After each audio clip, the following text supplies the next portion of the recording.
Hey, I just wanted to take a moment to talk about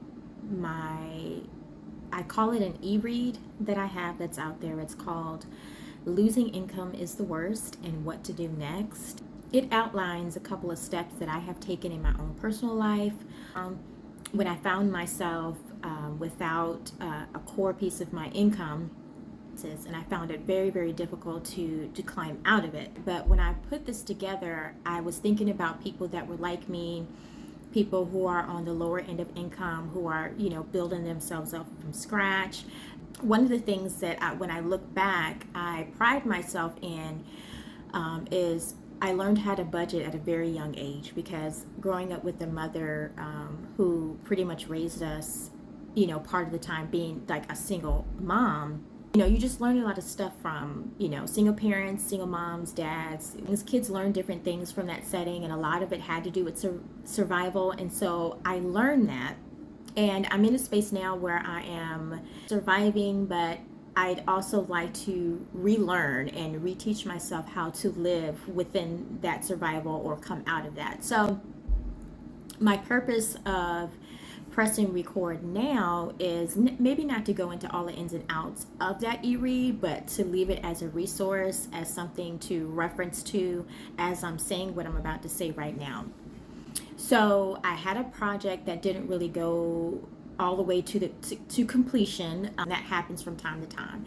Having to end it a little bit earlier, it put me back into the okay, now what can I do now? How can I supplement this, that? And I eventually found something, and now it doesn't replace all of the income, so I'm still in the income building place in my life, and understandably so. After 2 or 3 years of this journey, I'm not surprised that I'm still working my way through this. Well, I had come upon a dilemma here in this month of December where I was like, huh, I get paid this amount within the month, and I'm not going to meet all of my obligations within December, so something has to give. Christmas is coming. No, I'm not heavy on the gifts and things like that. I'm a creative person, so I can make a lot of things, and that's true. And I have kind of pushed some of my income so that I could stay present in my crafting and things like that. And I have sold some things there, and I'm really happy with that. But am I asking my newly creative side business to be all of my income at this time? No, I'm still building that. So that was never the idea that by now this should be doing that. So right now I'm just in a space where I am deciding to hold off paying my rent, because first, number one, I realized when I did all the math and stuff, I'm like, I'm coming up short, and that happens. And I could solve a lot of my other issues very, very quickly, and set those things up on a course to be well off if I, for 1 month, just pause on the rent.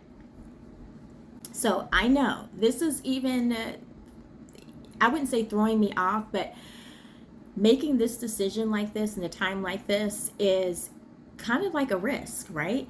But I will say this, what was causing me the most anguish is being in limbo about it.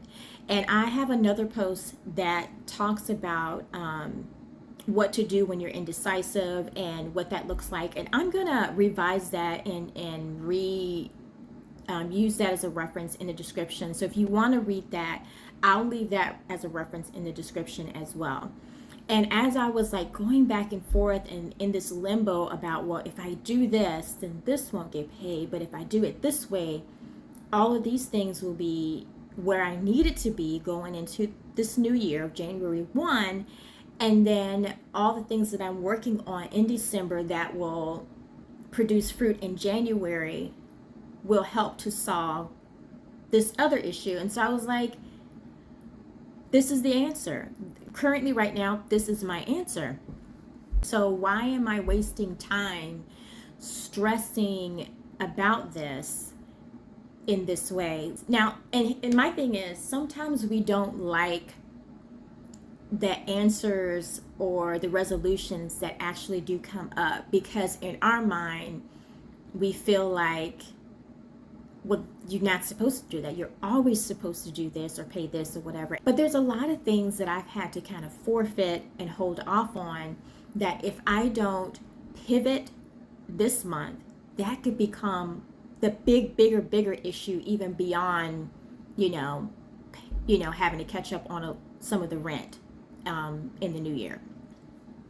So this is what I'm doing, and I feel so much better. I feel relieved. Now, do I feel a little funny about doing it this way? Maybe a little bit, but the relief that I'm getting from making a decision, and this is not making a decision out of me just wanting to do whatever I want with the money. This is so that some other needs can be taken care of and resolved immediately. Sometimes you just have to make that decision, stick it through, and just do the best that you can. I just wanted to say, if you're in the situation, you're making this type of decision, the best thing to do is just weigh it out, and go with the decision that brings you some sort of resolution and peace. And the rest of it is going to have to wait. It's just the best you can do right now. This is the best that I can do right now over the next couple of weeks until the new year comes, and until a lot of the things that I've done in December shows up, monetarily in January. So for now, I'm signing off, and I will probably update in a couple of weeks or maybe after the new year. So have a great Christmas and Happy New Year. Okay, this is a quick follow-up to my last video. I just sent my leasing office like payment arrangements for the rent, and left them a note to give me a call, or I can come back up there today if something in the arrangement doesn't make sense or anything like that. So that's what I'm doing, and that's how I'm making things work in this season. But I just wanted to give that as an update.